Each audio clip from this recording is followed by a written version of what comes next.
Hello વિદ્યાર્થી મિત્રો, આજે આપણે ધોરણ 11માં અર્થશાસ્ત્ર વિશે આપણે અભ્યાસ કરવા જઈ રહ્યા છીએ. સૌથી પહેલાં તો ધોરણ 10 પાસ કરીને આવેલા તમામ વિદ્યાર્થીઓને ખૂબ ખૂબ અભિનંદન. કારણ કે જરૂરી સ્ટેપમાંથી એક સ્ટેપ તમે પસાર કરી ચૂક્યા છો. વિષય અર્થશાસ્ત્ર એ તમારા માટે નવો વિષય છે, પરંતુ સામાજિક વિજ્ઞાનની અંદર તમે એના વિશે અમુક મુદ્દાઓ જે છે એ સમજેલા છે. દાખલા તરીકે ગરીબી છે, બેરોજગારી છે, પછી વસ્તી છે. આવા અમુક મુદ્દાઓ જે છે ધોરણ 10માં તમે થોડુંક શીખેલા હશો, થોડુંક પૂર્વ જ્ઞાન છે. પરંતુ અહીં એક વિષય સાથે, અર્થશાસ્ત્ર એક વિષય સાથે આપણે અભ્યાસ કરવાનું છે.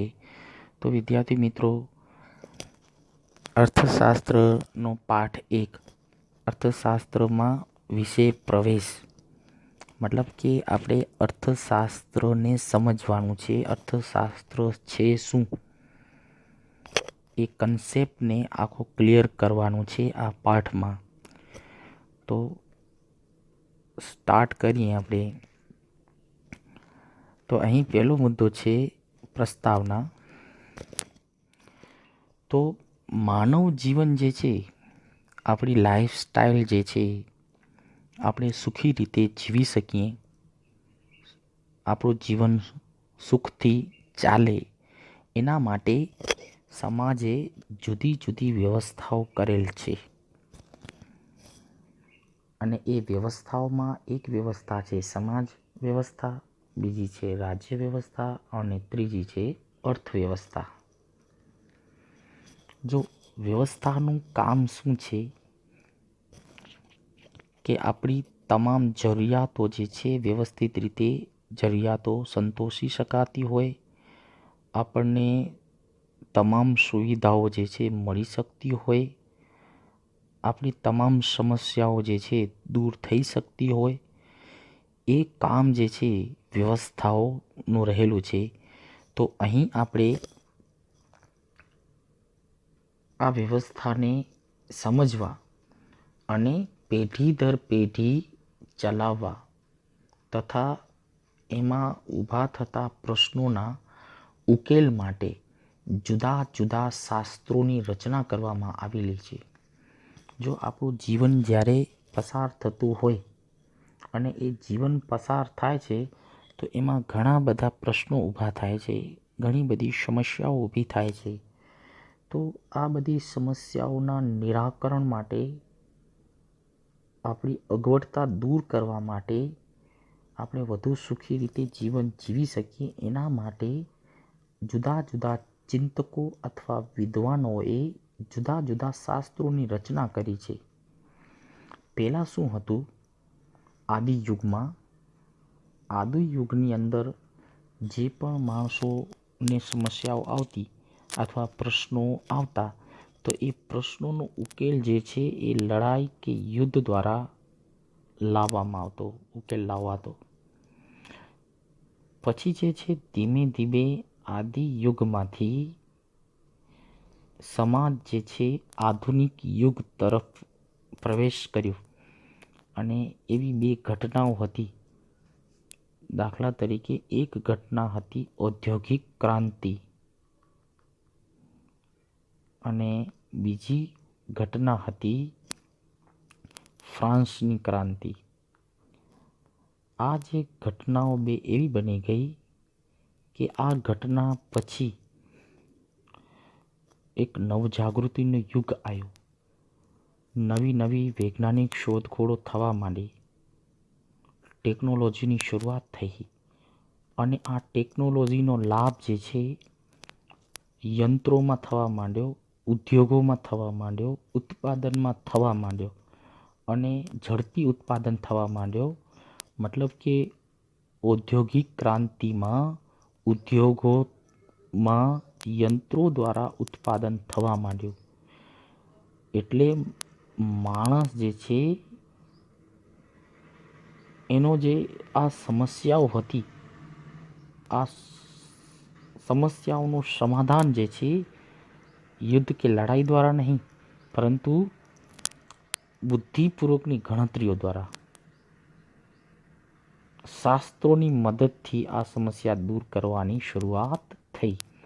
મતલબ કે જે પણ કોઈ સમસ્યાઓ હોય એ સમસ્યાનો નિરાકરણ માટે, સમાધાન માટે જુદા જુદા શાસ્ત્રોમાં જે નિયમો કે સિદ્ધાંતોથી એ સમસ્યા દૂર કરવા માટેના પ્રયાસોની શરૂઆત થઈ.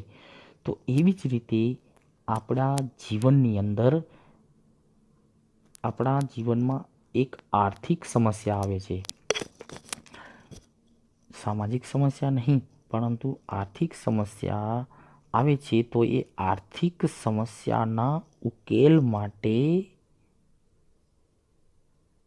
જે અભ્યાસની કે જે નિયમ કે સિદ્ધાંતોની શોધ થાય અને એવો જે શાસ્ત્રની રચના થાય, એ શાસ્ત્રને કહેવામાં આવે છે અર્થશાસ્ત્ર.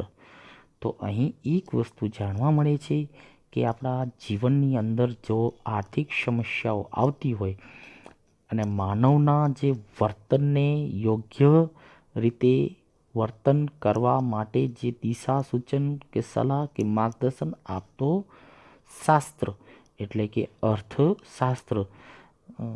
મતલબ કે અર્થશાસ્ત્રની અંદર માનવીના આર્થિક વર્તનનો અભ્યાસ કરવામાં આવે છે. કેવું વર્તન? આર્થિક વર્તન. બરાબર. તો હવે જે છે અર્થશાસ્ત્રનો શું અર્થ છે એ સમજીએ. તો અર્થશાસ્ત્રનો સાદો અર્થ છે અર્થનું શાસ્ત્ર. અર્થ અને શાસ્ત્ર એ બે શબ્દો છે. અર્થનો અર્થ એમ થાય છે નાણાંનું પદ્ધતિસરનું જ્ઞાન. શાસ્ત્ર મીન્સ અભ્યાસ, સ્ટડી અથવા જ્ઞાન એવું કહેવાય. મતલબ આર્થિક બાબતોનો અભ્યાસ એવું થયું કહેવાય. હવે સંસ્કૃત શબ્દ જે છે એના તરફ નજર નાખીએ તો અર્થનું શાસ્ત્ર એટલે કે અર્થશાસ્ત્ર કયા શબ્દ ઉપરથી બન્યું છે? તો સંસ્કૃત શબ્દ અર્થ પરથી ઉતરી આવ્યો છે. સંસ્કૃત શબ્દ અર્થ પરથી ઉતરી આવ્યો છે અને એ અર્થનો અર્થ શું છે? મતલબ કે અર્થનો મિનિંગ શું છે? તો અર્થનો મિનિંગ થાય છે ઉદ્દેશ્ય, ઓબ્જેક્ટ અથવા હેતુ. અને એને કહેવાય કશુંક મેળવવું, કાંઈક મેળવવાના હેતુથી. મતલબ કે કાંઈક મેળવવાના ઉદ્દેશ્યથી. અને એના ઉપરથી એક આધુનિક શબ્દ બન્યો છે આર્થિક. જો અગાઉ તમને હમણાં કીધું કે અર્થનું શાસ્ત્ર મતલબ કે આર્થિક પ્રવૃત્તિઓને લગતો જ્ઞાન અથવા સિદ્ધાંત કે નિયમ. હવે આ અર્થનું શાસ્ત્ર જે છે એ કયા શબ્દ ઉપરથી બન્યો છે? તો સંસ્કૃત શબ્દ જે છે એ અર્થ ઉપરથી બન્યો છે. અને એ અર્થનો મતલબ કે મિનિંગ શું થાય છે? તો ઉદ્દેશ્ય. અને ઉદ્દેશ્ય અથવા બીજું શું કહેવાય? કશુંક મેળવવું. અને એને જ આધુનિક શબ્દમાં આર્થિક શબ્દ વડે પણ ઓળખવામાં આવે છે.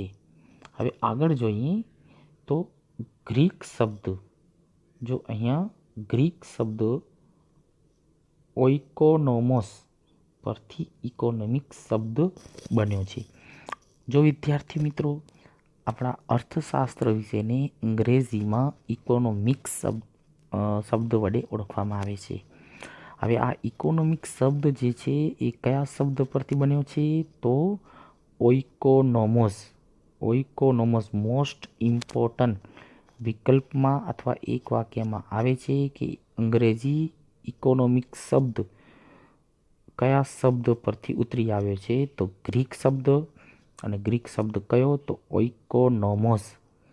હવે આ ઓઇકોનોમોસ જે છે એને સમજીએ તો જુઓ, ઓઇકોનોમોસ શબ્દ જે છે એમાં બે શબ્દો છે, એક ઓઇકોઝ અને બીજું છે નોમોસ.